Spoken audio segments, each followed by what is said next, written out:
అసెంబ్లీలో ఇప్పసారపై చర్చ సందర్భంగా నిన్న అసెంబ్లీలో బీజేపీ కాంగ్రెస్ మధ్య మాటల యుద్ధం కొనసాగింది.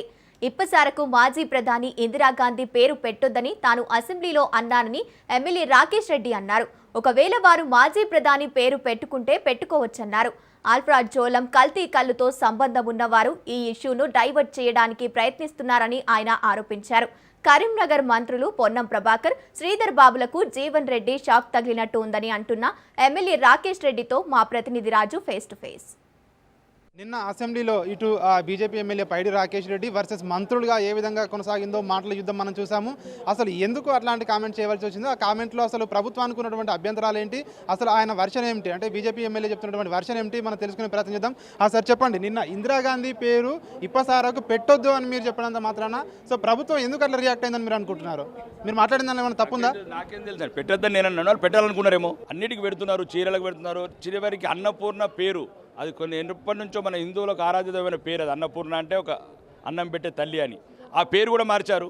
కాబట్టి ఒక వీళ్ళు ఆ ఫ్లోలో ఎక్కడ కూడా దీనికి కూడా పెడతారో సారా. కానీ అద్దు దయచేసి ఒక మంచి గౌరవప్రదమైన ఒక మాజీ ప్రధానమంత్రి పేరు దీనికి పెట్టొద్దండి అని చెప్పాను. దానికి వాళ్ళు ఎక్కడో నిన్న జగిత్యాల జీవన్ రెడ్డి దెబ్బకి ఇద్దరు మంత్రులకు ఎట్లని సబ్జెక్ట్ డైవర్ట్ చేయాలని ఇద్దరు డైవర్ట్ చేశారు.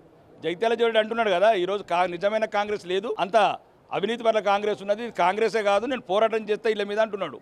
కాబట్టి ఆ సబ్జెక్టును డైవర్షన్ చేయడానికి శ్రీధర్ బాబు గారు, పొన్నం ప్రభాకర్ గారు సబ్జెక్ట్ డైవర్ట్ చేశారు. దీనివల్ల ఏం నేను మాట్లాడినది కల్తీ సారా కంట్రోల్ చేయమన్నాను, అల్ఫా జోన్మని కంట్రోల్ చేయమన్నాను. చాలామంది పిచ్చోళ్ళు అవుతున్నారు, గలుపులో పోయి జైళ్ళలో పడుతున్నారు. మా ఊర్లలో సగం మంది విధవల ఇళ్లతో ఎంతోమంది విధవలు అవుతున్నారు మహిళలు ఈ కల్తీ సారా వల్ల, ఈ కల్తీ గుడంబ అల్ఫాజోలం వల్ల. ఈ ఇప్పసారా నేచురల్ ఆర్గానిక్గా ఉంటుంది. ఇది ప్రపంచంలో చాలా దేశాలు కూడా ఒక హెల్తీ డ్రింక్ కూడా వాడుతున్నాయి, న్యూట్రిషన్గా ఉపయోగపడుతున్నది. కాబట్టి సహచార ఎమ్మెల్యే పెట్టిందని నేను సపోర్ట్ చేసి తెలంగాణలో అవసరమని చెప్పాను. అంటే మంత్రుల ఇప్పసారా రాకుండా వాళ్ళు ఏమైనా డైవర్షన్ చేస్తున్నట్టు కనిపిస్తుందా మీకేమైనా? అది కూడా ఉండొచ్చు కదా, ఎవరెవరికి సంబంధంలో వాళ్ళు చేస్తారు.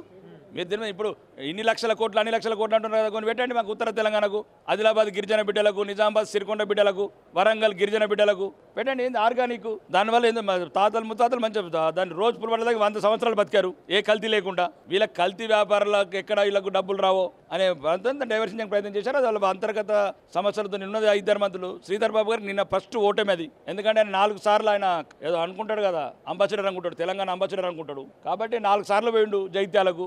అయినా కానీ నేను ఒప్పుకోలేదు. జీవన్ రెడ్డి గారు చెప్పాడు ఇదంతా డూప్లికేట్ కాంగ్రెస్, డూప్లికేట్ అధికారం అని చెప్తున్నాడు కదా. ఎవడి వేం నరేందర్ రెడ్డి అని ఎవడన్నా నేనన్నా, ఎవడి పోచని ఎవడన్నా నేనన్నా. ఆయన అంటున్నాడు నిన్న జీవన్ రెడ్డి గారు 40 ఏళ్ళు కాంగ్రెస్లో అన్ని త్యాగాలు చేసి పార్టీలో పనిచేసి ఈరోజు నరకం అనుభవిస్తున్నాడు వీళ్ళ వల్ల, వీళ్ళ అవినీతి వల్ల చూడలేక, వీళ్ళ పర్సెంటేజ్ చూడలేక. కాబట్టి ఈరోజు నిజ స్వరూపం